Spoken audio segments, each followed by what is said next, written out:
Okay, good guys, no? So mayroon na naman kaming gagawin dito na Samsung. So ang problema nito guys, mayroon siyang error, sabi ng ating customer, no? So ang error daw nito is DC, no? So ito nga, tingnan natin kung anong naging problema nito, no? So nandito tayo ngayon sa Kasili, Binyan, Laguna. So home service tayo ngayon guys para servicean natin tong Samsung na ito, no? So check natin kung anong problema dito sa washing machine na ito, no? So testingin muna namin to guys, tingnan namin, ilagay muna natin sa wash, tingnan natin kung anong error ang ilalabas niya. So yan guys, nantay na natin magkarga ng tubig. So check natin kung iikot or kung mayroong error na ilalabas, no? So ayan, so napansin naman natin naglalak naman yung kanyang door lock, okay naman. So ayan guys, nagpa-plus siya ng DC error, no? So DC error guys ang naging problema niya, no? So sa observation namin guys ay naglalak naman yung kanyang door lock. So ibig sabihin good yung kanyang door lock kasi nga naglalak, no? So nagkakaroon siya ng DC error. So ito na nga guys, agad na namin binuksan. So napansin na kagad namin dito yung pinaka para siyang relay, no? Dito yun guys, yan yung parang relay niya, yan. So yung wiring niya is putol, no? Putol yung wiring niya, no? So subukan namin siya gagawin kung nandito yung problema, no? Kasi nga putol yung nakita natin, no? So ito po ay relay, no? Para doon sa door lock, no? Kasi nga pag naka-close guys yung pinto, itutulak siya ng pinto, so magkakaroon siya ng contact, no?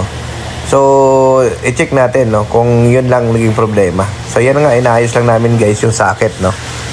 Sa mga pagtutrouble kasi guys sa mga automatic washing machine, so kailangan talaga ng analyze, no? Tingnan mo kung saan siya nagkakaroon ng problema, no? Kasi nga ang error kasi hindi naman kaagad-agad natin yan makuha, no?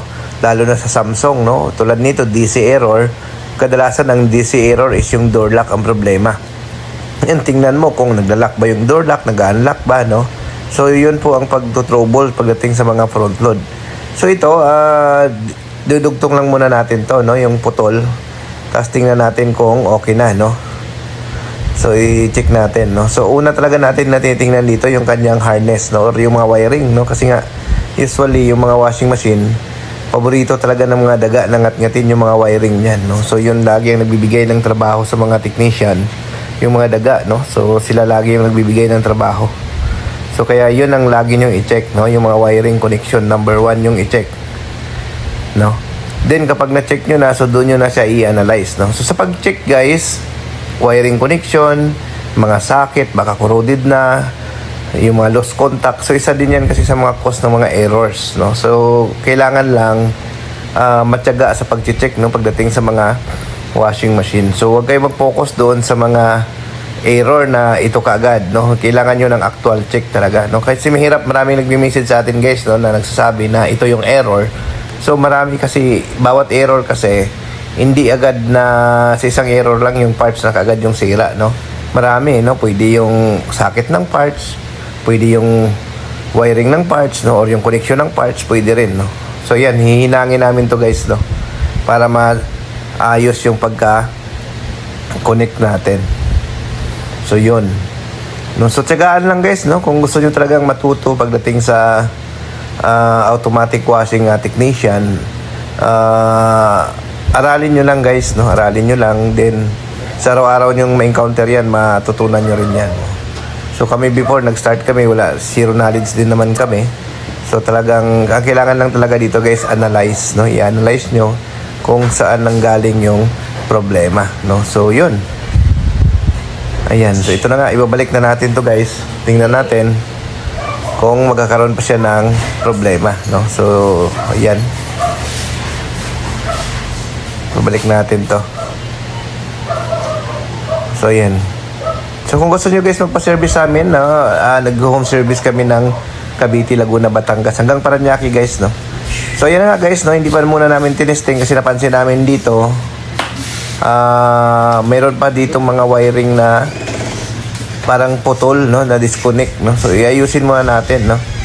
Ayan, may mga wiring pa ditong, dati daw kasi ang history nito, nangat-ngat na siya ng daga, no? So dinugtong na ng dating gumawa.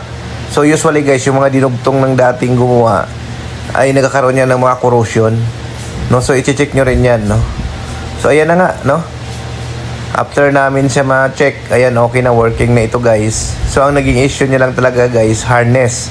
Nagkaroon siya ng putol yung harness, kaya nagkaroon siya ng error na DC, no? So yun, no? So okay na siya, guys, no? Gumana na siya, no? Nasa 8 na. So nirun na natin siya kanina, guys. Ang nangyari nito, guys, pag tinitesting mo, pag hindi lumalabas yung DC, nag-auto post siya, no? So yun, kailangan nyo lang talaga i-check ng maayos yung mga harness, no? Bago kayo mag-proceed doon sa mga parts. Ayan. So okay. Ayan, so share lang natin to, guys, no? Para doon sa mga baguhan. Thank you.